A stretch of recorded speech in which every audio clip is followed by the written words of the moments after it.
and welcome back to another episode of Breaking Character. My name is Jordan-Paige. I'm the show creator and host. Thank you so much for tuning in today. I am so beyond thrilled to have my friend JULE JESSENBERGER on the show today. And I'm going to read out her bio to you right now so you can see how impressive she is. JULE is a German-English writer, storyteller, and fangirl with a sarcastic sense of humor and a nostalgic obsession for Darkwing Duck, a 90s cartoon show. Since her early age, she has been fascinated with superheroes like Darkwing Duck, Wonder Woman, Batgirl, and other great superheroes.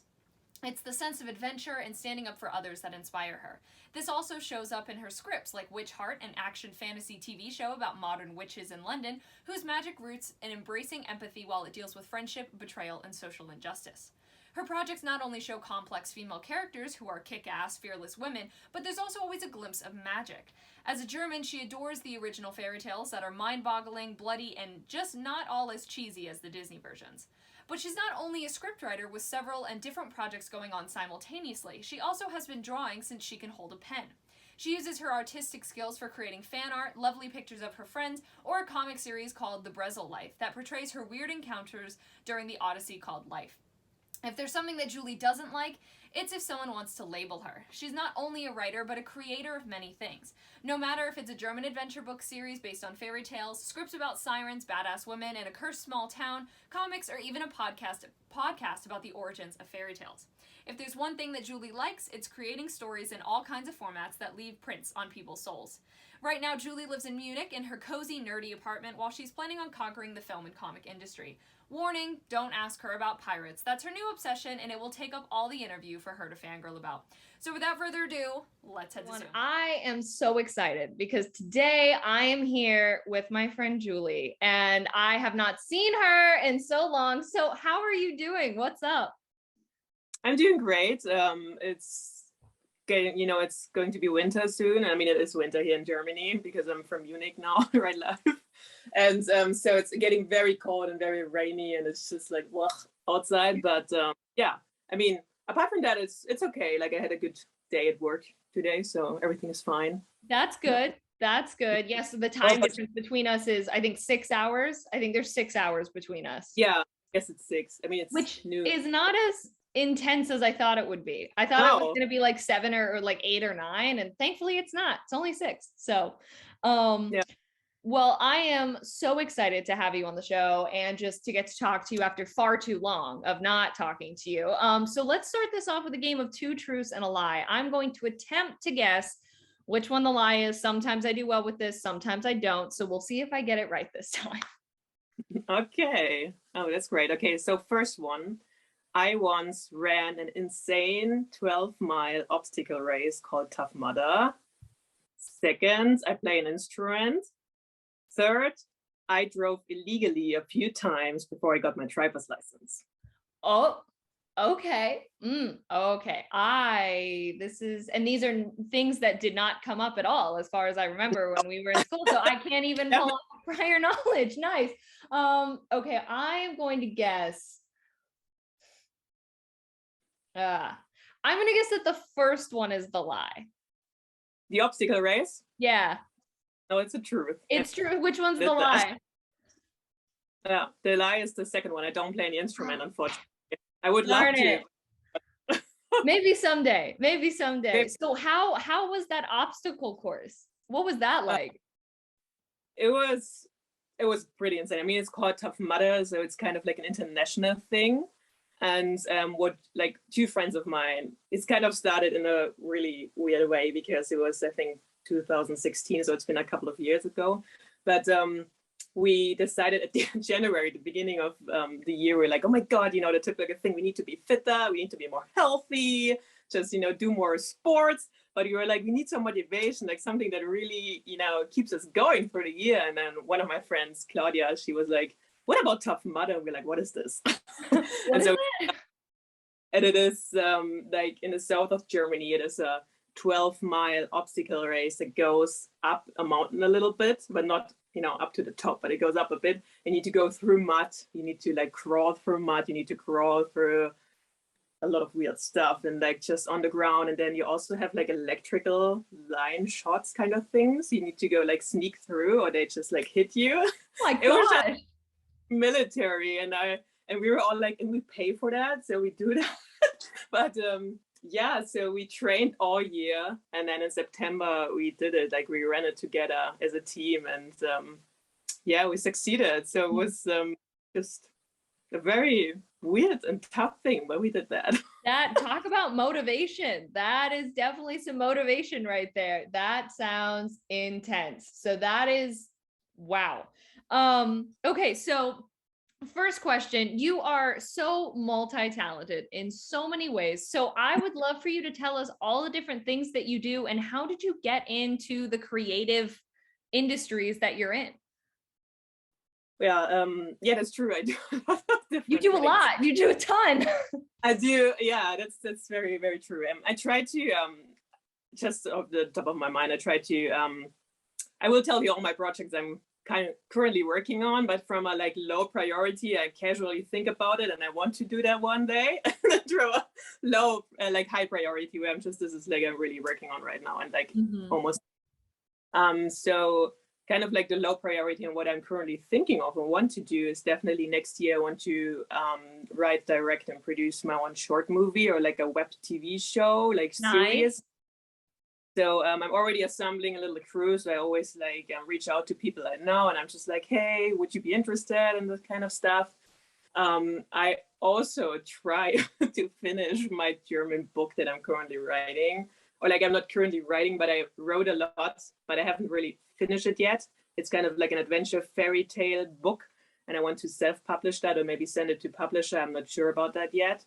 And I also want to produce like a comic book about different kind of fairy tale adaptations, mainly German ones. And the adaptations I want to do, they should like I want them to be very creative and very abstract, and I want to have like a couple of fairy tales with different artists and different styles. So kind of like an anthology of German fairy tales, like new adapted. And so also I'm planning to do, and this is kind of a medium priority right now. But in the middle. Yeah, we're in the middle now. So what I'm currently planning and what I want to start is a podcast. So like right now, my current day I want to just start it is like 1st of January. So if this when this airs, like hopefully it's already online. So doing that, woo! Yeah. So, but this is it is a German podcast. So I will talk in German. I will talk about German fairy tales and like fairy tales origins and where does this come from and what are these weird, very bloody origin stories? What is this all about? And yeah, but my highest priority right now, what I'm daily working on are my scripts. Especially because I want to create a very strong portfolio that I can query to agent and producers. So I have like 2 TV show pilots right now, and I'm working on an animated show pilot, right? And I also did like a feature on the weekend. I finished another rewrite, which was really yeah, but it was mostly draining. This project is a bit hard, but yeah, my main priority. And how did I get into the creatives industry? I don't really know. It's I've always been a very creative person, and I've always been kind of like creating things. I mean, like comics and drawings, and also I've always been writing stories. But and I think since early on, I guess everyone had that when you just love Disney movies when you were young. I mean, yes. But it's like I don't know, they just blew me away, and I was just, oh my God, this is such magic. I want to do that. And so, yeah, I think from early on, I just knew inside myself that I want to do that filmmaking is this kind of magic I want to do. I mean, I also know it's hard work. Just, for me, this is, I guess, yeah, what I want to do. So after I finished school, I studied film animation. I first learned the technical part of it, like how to cut a movie, like how to work with the software and camera and everything. And then I worked as a graphic designer, motion designer, a couple of years. I animated a few videos, mostly educational, and then yeah, a couple of years ago I went to Vancouver and VFS where we met and studied writing, and now I'm here. Yeah, you see so much, and all of those plans I am so excited for. And yes, as you said, when this airs, hopefully your podcast, I will listen to your podcast even if I can't understand what's being said. I will show my support, and I'll be like, maybe I can pick up a few words along the way that, we'll see. maybe German. Yes, there we go. So speaking about VFS and about writing where we met, can you tell us a little bit about the stories that you enjoy telling? What are most of the stories that you like to write? I definitely, as you might have noticed, I love fairy tales and I do love mythology. So everything that is kind of based on a mythology or like a fairy tale, I'm totally into that. And I notice I always need kind of a fantastical twist. I just I just want something out of the ordinary, something where it's like different and where it's not how it is in a world that we live in. That's what I really enjoy. I just love fantasy so much, and also adventure. And what I figured, like what I'm like finding out right now, what my theme or my main theme is that I'm always coming back to is kind of the misfits who become a family kind of trope thing, where you have different and complex characters, and they're not related by blood, of course, but they become a family and they work together and they need to save the world or whatever. I don't know, but yeah. So this is the kind of thing I'm always, I don't know, resonate a lot, I guess. Yes, and I love that. That's a solid theme that I like, that I always end up going back to as well. And I love the fantastical twists and elements and all of that. And I loved reading all your stories and continue to love to read them if I ever get to. I love reading them. Okay, so my wild card question has nothing to do with anything, completely out of the box. Ideally, how would you spend your birthday? Oh, Jesus. Oh, but that's a great, I love this. How would I ideally spend my birthday? I have this tradition since I started like 3 years ago, and I have this birthday tradition that I always want to celebrate my birthday in another town. That's super cool. Yeah, like hopefully, and in like a foreign town, like I haven't been there yet. And so actually like next year on my birthday, I'm going to, hopefully, I'm going to travel to Dublin. Nice. So, yeah, my ideal birthday would look like I would be in a totally different city I haven't been before with my closest friends, and we would just have a blast. Like we would have like a fun time. We would just maybe go see cool things that we all enjoy, and then we have like go for dinner, and then we might go to see a Broadway show or a musical show or anything like a theater show, or definitely go to a pub or anything else and just be together and have a good day. That sounds like an awesome time. I think that's such a cool like tradition, sort of, that you like such a that and yeah, that I hope you will get to go, crossing fingers that does happen. That sounds super cool. I came up or read that question and I was like, I'm gonna ask her that. And then of course that makes me think, and I'm like, do I even have an answer to that question? Like if I was asked that, I don't know what really? my answer would be. No, like I'm not a huge, like, not to say I'm not a huge birthday person, like for myself, but like for the longest time, I was always so afraid of growing up and like getting older. And so I was like, yeah, it's my birthday. Like, and I like the fact of like, it's my birthday, but I don't like the fact that that means I'm a year older. And so I'm just now starting to like kind of get out of that mindset. So it's like sort of rediscovering like, oh, what do I, like to do on that. So yeah, but going to a different town, that's a really cool adventures, which is awesome. Yeah. Adventure is always good. Adventure is always good. So now it is time for our second game called Memory Association. So I've got my random word generator pulled up here on my phone. Once we generate a random word that's good, because sometimes they're terrible, we will both say the first memory that comes to our mind when we hear the word. And of course, the first one that we're willing to share. Our word, it's taking a second to get a good one because they're not great ones right now. You know what? This could be one because we went to the class and we both might think of the same thing when we think of this. The word is format. Oh my God. Kate Montague, format. Yes. Yes, I thought of specifically our first assignment in that class when it was, what was it? The something Falcon, yes. Maltese, yes, the Maltese Falcon. I remember that assignment, and I remember, you know, we had to do sort of that small like adaptation to just the first scene. And since it was right at the beginning of the year, I remember thinking, like, this is so much better than normal school. I was like, I would do this any day over like science or anything. And I think I remember getting my grade back on it too. And I was really happy with like, which of course we didn't really pay attention to grades, but which was also nice. You didn't have to like watch your average and be like, oh my gosh, I have a B or I have a whatever. So yeah, that was my memory from that.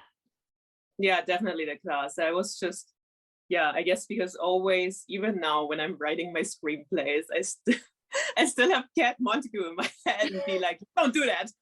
Or you just that's wrong. Paragraph, or just like, you know, make it like easy readable, make it clear, make it, you know. And I was like, yeah, okay, Cat, please don't hurt me. Not just kidding, but she was, oh my gosh. I email her all the time with so many questions, just random. I'm like, Kat, I have a question. Kat, I have a question. Yeah, not necessarily even formatting questions, but like other stuff about the industry. I'm like, I know we talked about this, but I forgot it. Please tell me about it again. She's the best. But yeah, you're right. She's like, once like, which I guess is a good teacher, you know, always has her now like thinking and like, I know format now for scripts. Yeah. Like, it's in my head. I recommend her book to her formatting book to like anyone who is looking to learn screenwriting and like formatting and stuff. And I'm like, if you want something that's entertaining and won't bore you to death while you're learning about formatting, like this is a great way, because you're reading a story, but you're also learning about formatting, which is great. Yeah. So, after that, she also gave us the book for free. Like, yes. Oh my gosh. Right. Like, I was, wow, this is so sweet. Yeah, it's an amazing resource. So for anyone listening who is interested in screenwriting, go buy Kat Montague's The Dreaded Curse of Screenplay Formatting. Yeah. It's on Amazon. It's great. And it's a great resource. I go back to that all the time. If I forget something, like from like, I forget how this works, I go back to the book and I'm like, right. Okay. Yeah.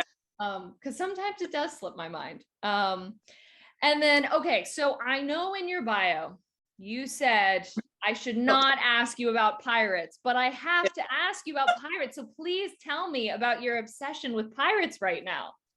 Yeah, so I have a really huge obsession about pirates right now. And I hoped you would still ask me, even though I wrote you this little warning. Of course. You can't tell me not to do something and then expect me to not ask about it. Like, yeah, I hope that would be the case. So yes. I can talk about mission accomplished. Mission accomplished, yeah. Well, yeah, I mean, it's a weird thing, but I feel like everyone, I don't know any person who doesn't think that pirates are cool, you know? Pirates have always been cool. Like even, yes. I don't know, I guess it also started, of course, with kind of like Pirates of the Caribbean, and, you know, just love these movies. And, but I don't know, like last year, I just really like became a massive obsession for me, just because I kind of stumbled over this TV show called Black Sails. I don't know if you know that. I haven't heard of it, no. Yeah, it's a UK production, so I'm not sure how popular or like well known it is in US, but it is so amazing. It just blew me away because I just love the characters so much. I love the storytelling, the setting, like everything is just perfect in this TV show. And I was like, why would no one talk about the show? Why has no one said like this is amazing? What's going on? I don't know. And what this show does really perfectly is they have these fictional pirate characters like Captain Flynn and Long John Silver, who are, you know, from Treasure Island from the book.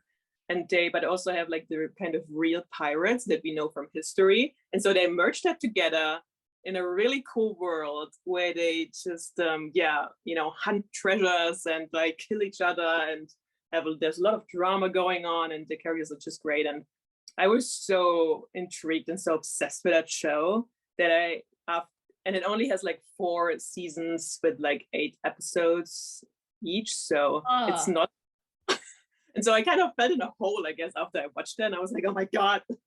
Nothing I watch will ever be as good as this. Yeah, what is going on? I need something. And so I just I started to research more about pirates, and I bought books and I listen to podcasts now, and I kind of Also, sometimes I write down notes. I feel like I'm back in school again, where I do need to do like research or like handout. And then sometimes maybe if one day someone comes and is like, "Oh, Julie, do you know about cars?" I'm like, "Yes, I can make a deal." Let me pull out my notebook. Let me just let me show you this PowerPoint I created. Tell me about the timeline. What happened? So yeah, that's what I love that. Now I've got to look up the show. I have to look up the show for sure. Cause I mean, I always look for show recommendations. Do I ever have time to watch the shows? Barely, but I'll make at some point. Yeah. I have an app on my phone that keeps track of the movies and TV shows that I put on it that I want to like keep, watch. I used to just have it on my phone, like in my notes page. And then I found this app and I was like, wait, this is easier. Just I can add it on there. What's it called? It's called TV Time. Yeah, it's very helpful. So that I found it probably closer to the beginning of this year. So yeah, instead of using my notes page, now I have it and keeps track a little bit better. And so could you give some advice to those that are watching? This could be career advice, life advice, whatever kind of advice you'd like to give. Well, I think generally advice for life, I guess, would be just stay true to yourself and always tell your stories, like especially if you're a writer or creator. Because I felt for a very long time when I was younger, I would just hide my stories and my creation because I thought no one would be interested in that. And this is just like not an important thing to do, but it's just, if you really feel compelled and you just know that this is what you want to do, then just do it. And just, don't care about what other people think. Just do it. Just do your thing and write your stories. That's create. Yes, I so agree with that, because you'll never know if anyone else is going to enjoy them if you don't share them. So, and if they don't like them, then that's okay. Oh well, like can't please everyone. So absolutely agree with that. And then when things get tough, what pushes you to keep going? That's a very good question. I love that question. But it's, for me, it's kind of, it's hard to say, because I don't know if this is just an instinct or I have this very natural drive that I would just always go. I would never give up. I would just, and I've always been like that. It's just, if it's something I'm really passionate about, I would just push through it no matter what. But if it's something I'm not really passionate about, I'm just like, I need to do that because everyone does it, like, having a healthy balance in life. I would just not put myself through hard times. I would just be like, no, there's this bag of chips and I just don't care. I just eat it right now, because I don't know. It's like, if something is really just important to me, like writing or like, I don't know, creating, I would do anything. I would just like go through a wall to do that. But like sometimes I would love, in other like life sections, it would be the same. I would always be like, yeah, of course I will do that, but I'm just not like that. I mean, I did an obstacle race, I did that, but that was like enough exercise for like the next 5 years, like that. 12 miles. Now I'm good. Yeah, it's okay for the next 10 years. Don't bother. There you go. No, and I love that you said that, because I feel I'm a similar way, right? Like I don't, it's just sort of an innate drive to keep going, that it's like quitting doesn't feel like an option. It's not an option. You find a way through it because, as you said, you're passionate about it. I want this to work. I need this to work. So I'm going to make it work. So yeah, I love that you said that. And then lastly, where can people follow you and keep up with what you do? Mainly Instagram. It's like Nerd Life is Tough.